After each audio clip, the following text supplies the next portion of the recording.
key there is to make this a place worth living in. It's Charlie McGrath's Wide Awake News. This is Friday, which is time for Karen's Corner. But tonight we actually have Charlie McGrath joining us here this second hour. Charlie, welcome. Hi, Karen. Thanks for having me on your Karen's Corner. Well, I'm glad you're here because I want to introduce you to another friend of mine, and that's Lynette Zhang, so we can talk about all kinds of financial things. Lynette, are you there? I am. Hi, Lynette. Well, Hi. Yeah. Lynette, I want you to actually introduce yourself. I'm having all kinds of computer problems, and the only window I have up right now is Skype. So why don't you give us a little rundown on your background, and then we'll set you loose talking about some of the financial malfeasance and your predictions for the market, with Charlie also helping out. Well, actually, I've been in the markets on some level since I was about 10 years old. I kind of feel like I was groomed for this moment in time.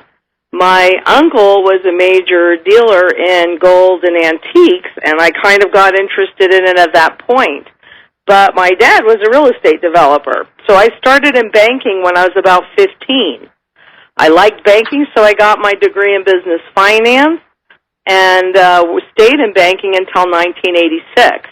Then I went over to the investment banking side with Shearson, which of course no longer exists, but you know, that's where I started my career with bonds, which are really about debt and interest rate. And then through that, I kind of stumbled into what's called non-dollar denominated bonds, which is really just bonds that are issued in different currencies. And I spent about a year and a half with the head of currency trading because that's all about currencies. That's kind of when I stumbled across the fact that currencies have a life cycle. And I'm really thankful about that because most people do not really understand how currencies are created and supported. And if you don't get that, it's kind of hard to understand what's really happening now. But, you know, I also happen to be quite technical, and I don't like to take people's word for anything. So my nickname is Data Gal. So studying currencies, I came into the different markets because the formulas, which are really pretty much standard, but the formulas told me that we were likely coming to the end of our currency's life cycle. So I came over to the physical metals market in 2002 because that was the start of the end. So that's basically my background. Well, you certainly, I feel, qualify as an expert, and I'm really happy that you're able to join us tonight. Karen, I know you're having computer problems, so you just jump in whenever you feel comfortable. Karen had sent me some material today, in preparation for being on the program with you tonight. But I thought I would just maybe kick off with looking at some of the data that came out today. I'm sure you were all over the news when our jobs report comes out. Right. When we got first of all, there was this massive run up yesterday in the markets on the optimism that they came up with a deal inside of Europe, this OMT, this outright monetary transition that Draghi has announced, and the markets loved it. We went up 200 plus points on the Dow and closed at an all-time high for 2012. And the hope was really there. And in fact, the ADP report led a lot of people to believe that we were going to have this stellar jobs number come out today.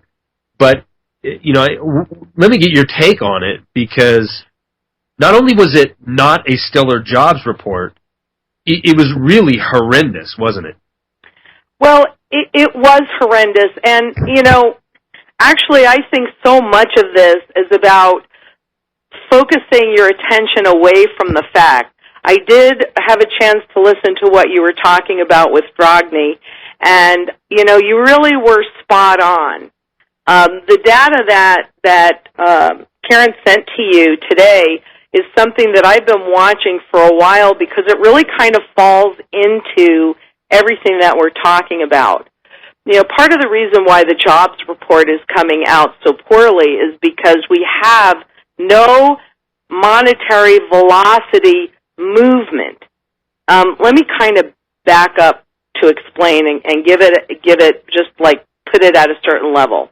Let's say you just got out of college and you get your first job, you're living at home, you have no bills, so everything that you earn is disposable income. So you go and you buy a car on credit. Well, your income covers that car payment, so there you go, and the bank says, well, hey, you're making your car payments, how about some credit cards?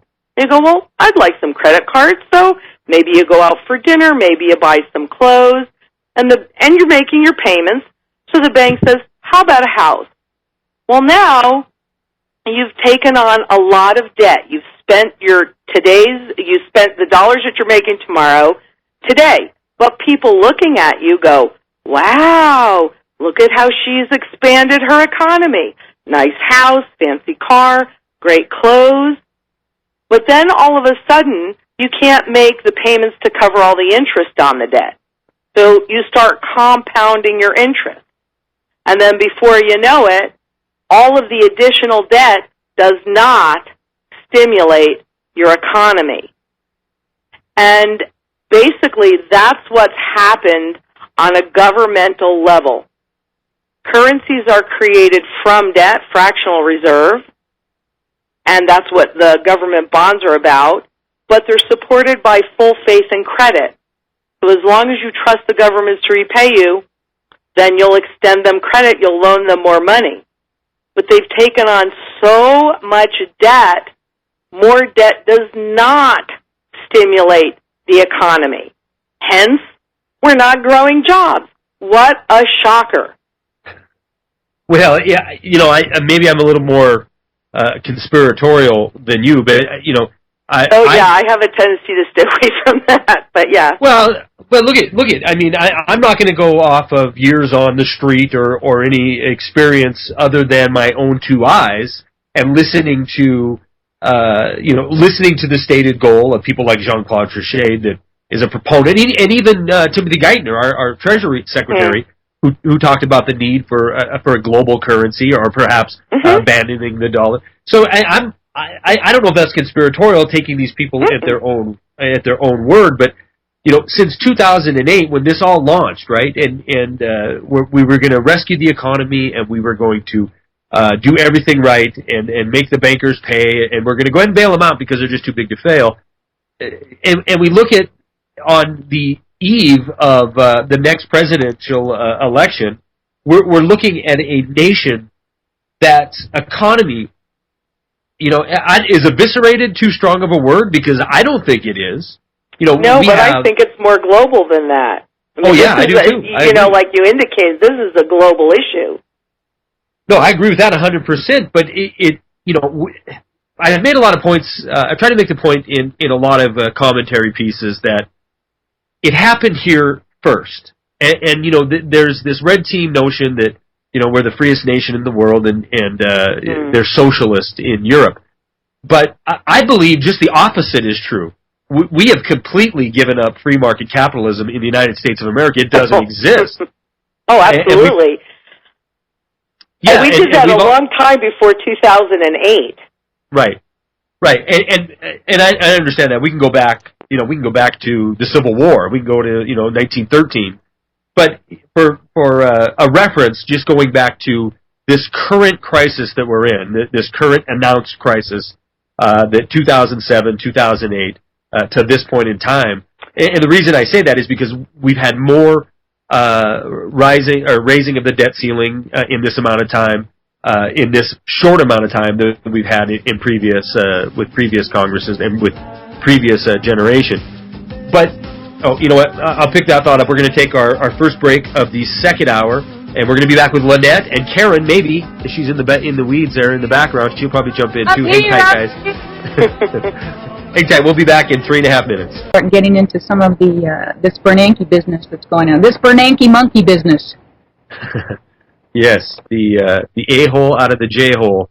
That was when he was in Jackson Hole coming out talking about potentially maybe could possibly be, guys, we might save the day if you worship me enough. We could come up with some more easing. But Lynette, I think, knocked it out of the park when she said the diminished return on investment principle is in 100% effect, and these people know. They know that any further easing is going to have less and less effect. And I, Lynette, I'll continue with the point later on. We have the rest of the hour here, but let's return to that for a second. The diminishing, the law of diminishing return. It seems that we're just going to try to push through. In fact, it doesn't seem. It is a fact. When you have Peter Orszag coming out yesterday, talking about how he's going to, he's more than confident. Peter Orszag of Citigroup, for those that don't know. Peter Orszag comes out and talks about the Congress is going to take us off the fiscal cliff, but don't worry, guys. After the first of the year, they'll retroactively fix the problem. And so it seems like everything that can be done right now to fan optimism is being done to get us through this election. But will we have QE3? Maybe. Will it do any good or not? Probably not. Well, can we kind of go to what Karen is talking about Yes. with Bernanke? Because, people wonder what's going to happen and when it's going to happen.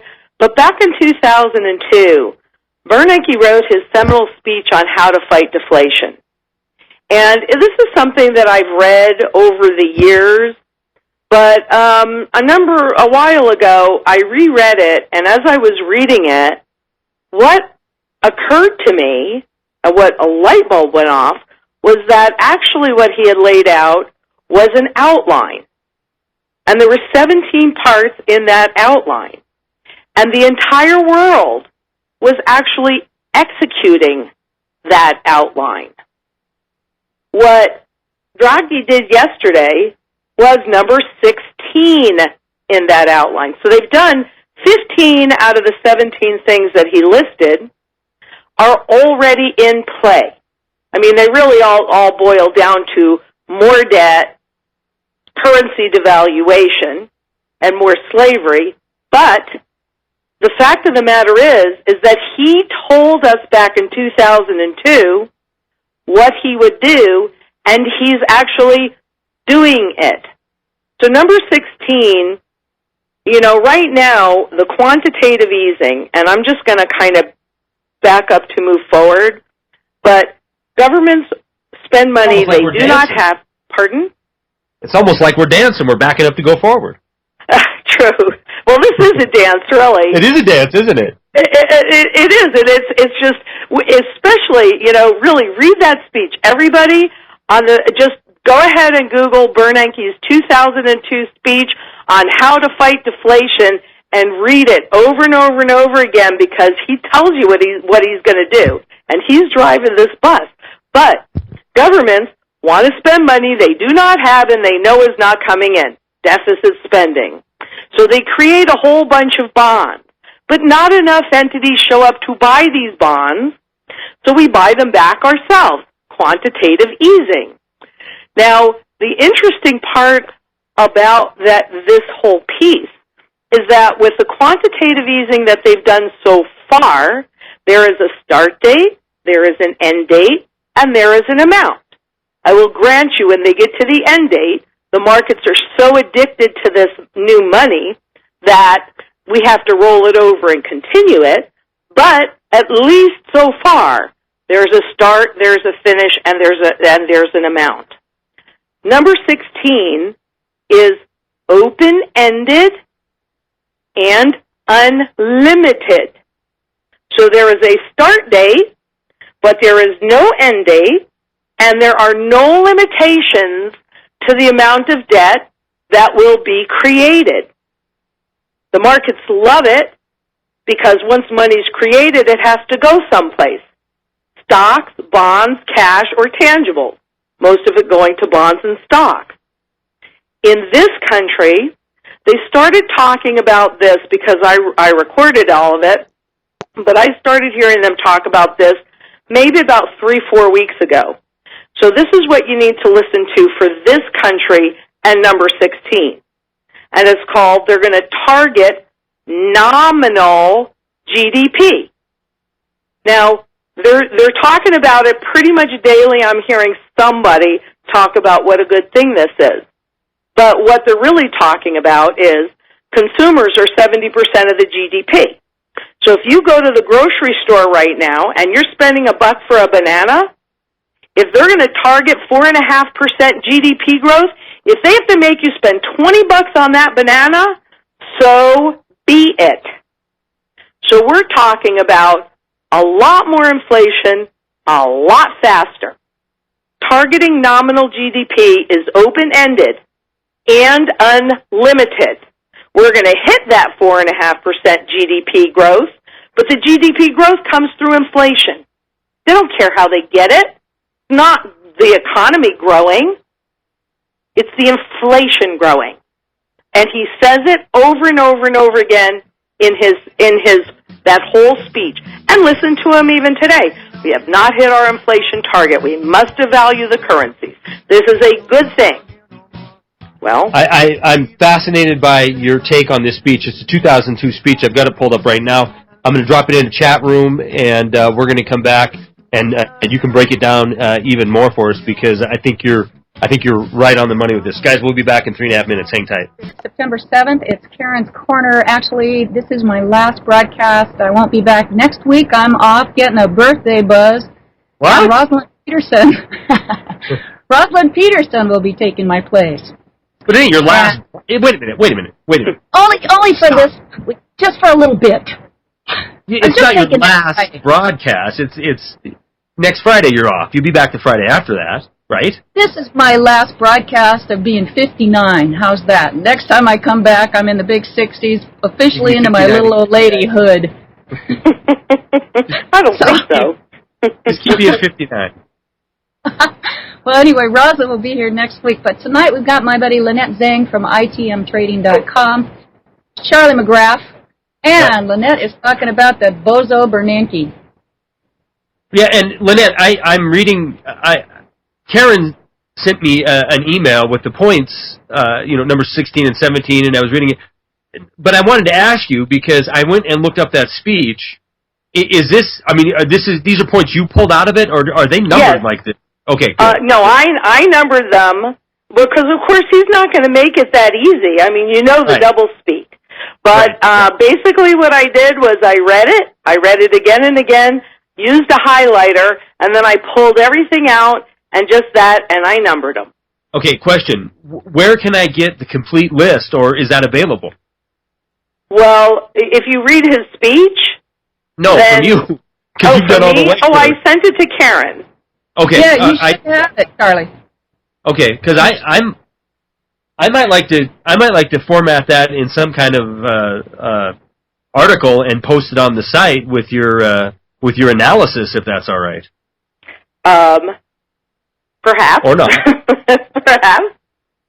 But I think it's really quite, I think the problem that most people have is they don't believe what they're saying, right? They don't believe what Ben Bernanke or any of the central bankers are actually saying. Now, I'll grant you have to read between the lines, and like I did, take the speech, highlight the points, and then take out the rest of the garbage so that you can see what they're really trying to tell you.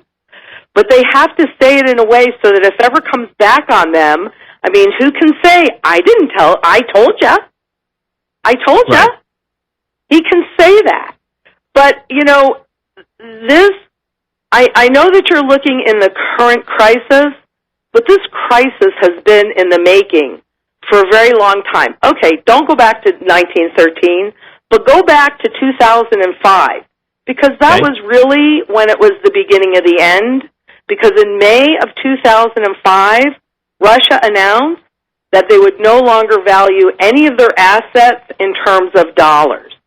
From there forward, it would be rubles, gold, and euros.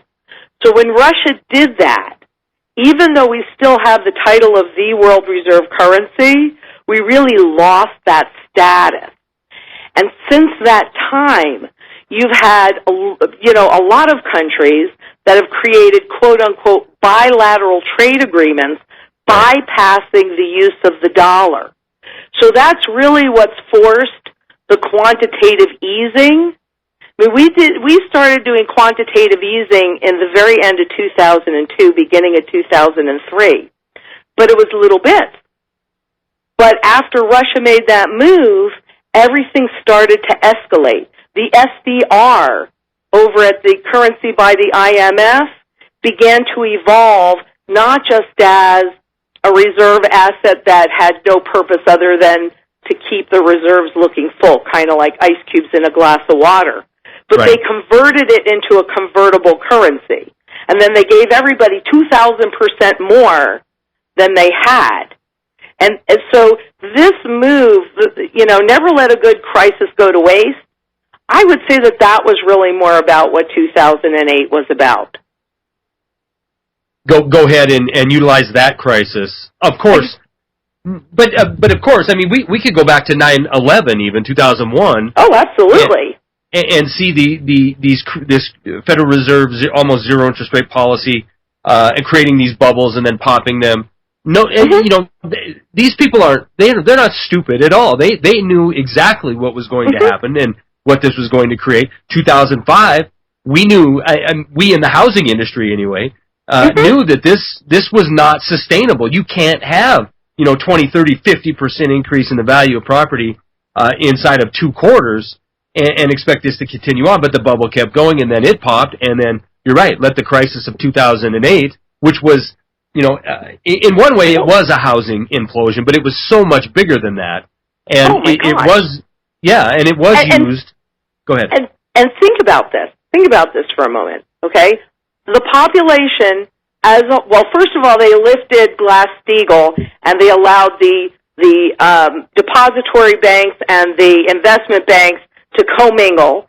And then in 2005, they lifted the ceiling for leverage on the banks. And I can send you a lot of this stuff, these links. I mean, they're out there. The sessions in banking sessions where they lifted these, and they allowed the banks to take on an enormous amount of leverage, and the politicians were encouraging the population to take on debt that they knew they could not afford. Right, so and that the whole bubble time, burst, but what's happened since? Right, and you're right, the whole time. I mean, Bill Clinton, not that I'm going after Democrats because they're the exact same individuals. There is no difference. They run the exact same policy directed to them from their leader, which would be the central bank. But in 1999, when Bill Clinton dismantled Glass-Steagall, that was the pivotal moment. The writing was on the wall. These guys were going to go BS crazy, making money hand over fist, blowing up these bubbles and eventually blowing up the economy. But think about the housing bubble, because what happened, all these people lost their homes. The homes were taken back by Fannie Mae, Freddie Mac, the banks. Yeah. And guess who owns those houses now? Big conglomerate. Say it again, because you cut out there. It sounded like we big conglomerate. Right, okay. Now, these are being sold in blocks to corporations. That's right. And we have more of a rental community now than an ownership community. Preach it. Do you see what I'm saying here? I do. Of course I do. I mean, Citigroup, rather, is trying to figure out how to leverage rental property, how to monetize, how to turn into a derivative the rent on all these properties that they now own. And here's the insidious part. This is the part that should make every American sick to their stomach. Citigroup not only ended up with the property, they were paid, arguably, in some cases, 200%, 300%, 400% on the dollar, because they were bailed out, and then they get zero interest rate money, and then they get the houses back, and then they get the mortgage covered. I mean, it is a sick transfer of wealth from the vast majority in the hands of very few. Well, since you brought something else up, let me just point out something that should also continue to piss people off. And you said it quite well. They get 0% interest. Well, let's see. They borrow the money from the Federal Reserve at 0%, but how much does the federal government pay when they sell the bonds to the Federal Reserve? Oh, the 10-year bond about 1.5% or so? Right. Wait a minute. That's higher than the private for-profit banks. And what about the states when they borrow from the federal government? That's about 4.5% last time I checked. And, how about the individuals? Anybody check the interest on their credit card or their car loans or their mortgage? 30% now on your credit card. The same city-issued credit card, Visa, could very well be 30%. Could be 39% if you are a delinquent on a payment. Lynette, I love your train of thought, and we're going to pick it up after this last break of the second hour, Karen's Corner. Guys, hang tight. We'll be back in 3 minutes. All right, we're back. This is the final segment here of Karen's Corner of Charlie McGrath's Wide Awake News, and something I'm pissed off about is all the MERS foreclosure gate when you talk about the financing and all the retroactive immunity that these bozos got for screwing people out of property. And now Don't worry, though, Karen. Don't worry, though, because they had a settlement. It worked out to about $5 billion for these too big to fail institutions. But, the truth is we paid for that settlement as well. Mm-hmm. So they're ready to IMF us again. Lynette, let's talk also about the monetization now of the gold and silver. Oh, okay. Well, I have a theory which makes a whole lot of sense here, and that is that you always want to identify three things whenever you're making any choices about anything, and this goes to the monetization of gold. Because at the end of the day, all debts get repaid. And so you've got to identify what is the fundamental value. Well, in order to identify the fundamental value, you have to look at its primary function. The primary function of gold is for governments to deal with the debt that they're growing, because they have to restructure that debt, and the way they do that is by revaluing the currency. Well, there's only two ways to revalue a currency. One is against other debt-based currencies. But all of them are on a race to debase, so that doesn't count. The only other way to do it is against gold, because gold is the primary currency metal, and today it's rebirth in that direction, but that's another story. So if you want to it's kind of an art and a science to identify fundamental value, but if you want to discover what it is, first of all, you have to take a look at the level of debt that has already been accumulated and is external, because they can renege on promises and they can default on internally held debt. Then you have to take a look at the amount of gold that they say that they have. And you'll have to trust them on this one, because we are never going to have the ability to go in and audit them. So if you look at the level, and I'm doing this on a global basis because this is a global issue and you're looking at a globally coordinated central bank effort. So on a global basis, there's a bit more than $40 trillion in debt. They say, I don't have this number in front of me, so I could be off a little bit, but they have roughly 697.7 million ounces of gold, they say. So that means if you divide the debt by the amount of gold they have, that puts it somewhere around $41,000 an ounce. But of course, they're going to want to revalue against a greater store of gold. So even if you took all of the gold that exists on the planet, in the ground, out of the ground, regardless of the form, that still puts the fundamental value of an ounce of gold around $5,800. The true, presuming they grow no more debt, the true fundamental value, were they to revalue today, is probably going to be somewhere within that range, somewhere between $5,800 and $41,000. So is that what you were talking about? So that's how you get fundamental value. So at 17, where did it end today? 1739 or something like that. 1730. Yeah, it is severely undervalued. No doubt, right. No doubt about it. Well, and here's the thing. I mean, you're saying $40 trillion in global debt. And well, this is what they admit to. It doesn't take into account. I am, because it doesn't take into account the balance sheets of any of the central banks, which of course we're also responsible for. Right. And there are different places where they put debt as well that doesn't take into account of. This is according to the World Debt Clock. Right. Okay, so right. I'm going to be generous, and I'm just going to take their word for it, and it still gives you a reasonable range to identify what the fundamental value is. So between $6,000 and what was the high, 40+ thousand? We're about 41 right now, somewhere in that vicinity. And there's conservatively $700 trillion in notional value of products out there as well that will become well known when we hit the sovereign debt landmine. We saw what a very small country in Greece, when they revalued the debt, or when they basically defaulted, they called it something different, but they defaulted by 50%. Well, restructured. Restructured. We saw that obliterated MF Global overnight. So, I think you're right. I think the value of precious metals in the current fiat currency system is greatly undervalued.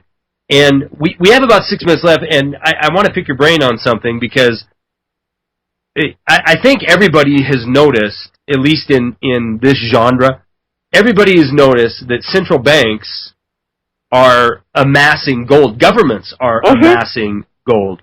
I do believe we're heading to a gold-backed, or at least partially gold-backed, global currency. And I don't know if it's going to be the special drawing rights, the SDRs, at the IMF. They're going to be backed by gold and maybe some other resources.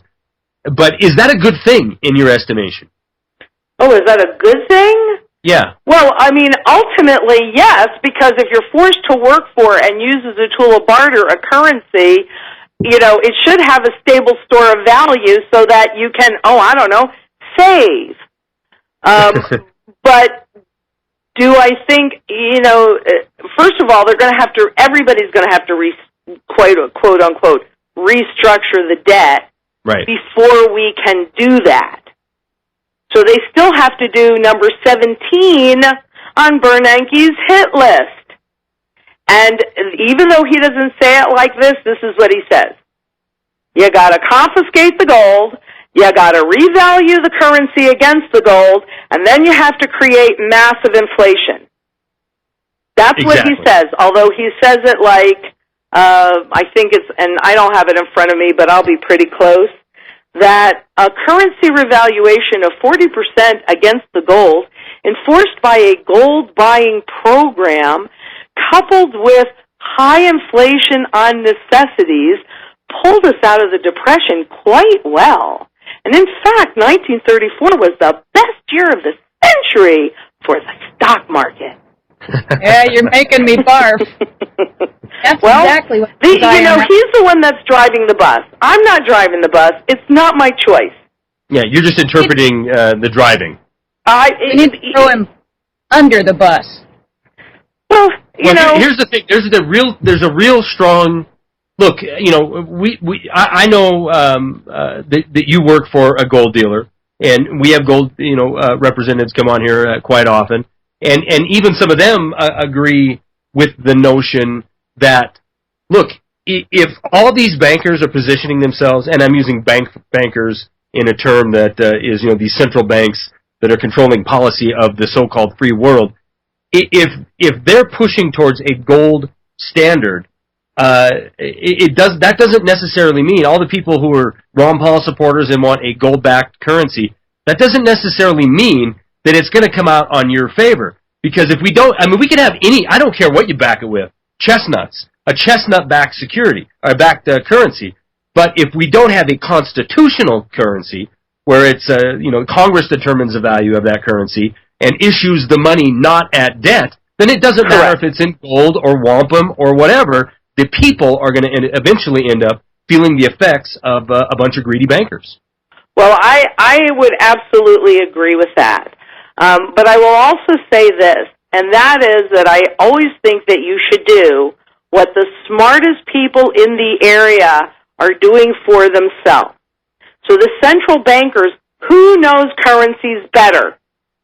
Who controls currencies? They do. What are they doing for themselves? They're buying gold. That's what they're doing for themselves, because they know that they are going to, quote-unquote, restructure everybody's currency. Everybody's going to lose their purchasing power. People get stuck on these pieces of paper. That's all they are. Even the Federal Reserve says a dollar has no value until it is converted into a good or a service. That's right. It's optimism on that dollar note. And it is a note. Exactly. And people always say, well, when? When will this happen? And, you know, all you have to do to know that answer is the day that you were born, unless you were born prior to 1913, you were living inside of the system, and it was happening to you from the day you were born. It is just speeding up because we're at endgame. Yeah, unless you're 99 years old, you're in it. Yep, from the day you were born. So that's your norm. But it's been happening. It's not going to happen. It's been happening your entire life. Get this. Now, yes, darling. Also, some people also now, you're seeing a move in the metals. They're finally starting to pick up, because I know for years it was down to maybe 1 or 3% of the population actually even took possession or bought gold. And if they do buy, they should take possession. But it's picking up now? No, not yet. If you're referring to the rise in the spot price, which is primarily digital, then that's more a technical trading from a wedge, where there was a wedge formation happening, and we had a breakout plus the anticipation of more quantitative easing because that's inflationary. But and I would say that is getting a little more interest, but no, I don't think most of the population is even marginally there yet. Well, when we get done with the love affair of the Democratic and Republican convention, and like that matters. Right, like it matters, but people might focus on the fact that Europe has announced unlimited resources to put the people of Europe in more debt. And even, I mean, the big news that came out of today, the reason the stock market didn't drop 200 points today is because with this ridiculously horrible jobs number that came out, the optimism that the savior, Bernanke, would turn on the digital printing presses was all over the mainstream media, so it maintained the levels of the day. But that's also why gold had a 30-plus point rise today, because you're 100% right. This is going to cause gold and silver and palladium and platinum and everything else that has real value to skyrocket. Ultimately, it has to go to fundamental value because they will need it to go to fundamental to deal with the debt. That's the bottom line, not because we want it to. Wrap it up, Karen. Yeah, thank you very much for joining us. That's Lynette Zhang from ITMTrading.com with Shirley McGrath. I'll be off next week, but Rosalind Peterson will be around, so stay tuned, enjoy the program, and I'll see you in a couple of weeks when I'm older and wiser. Thank you, Karen. Guys, if you're listening in, if you're still up in 2 hours, I'll be on with Jeff Rentz in his third hour, which is midnight East Coast time, 9 o'clock West Coast time. Hope you can make it there.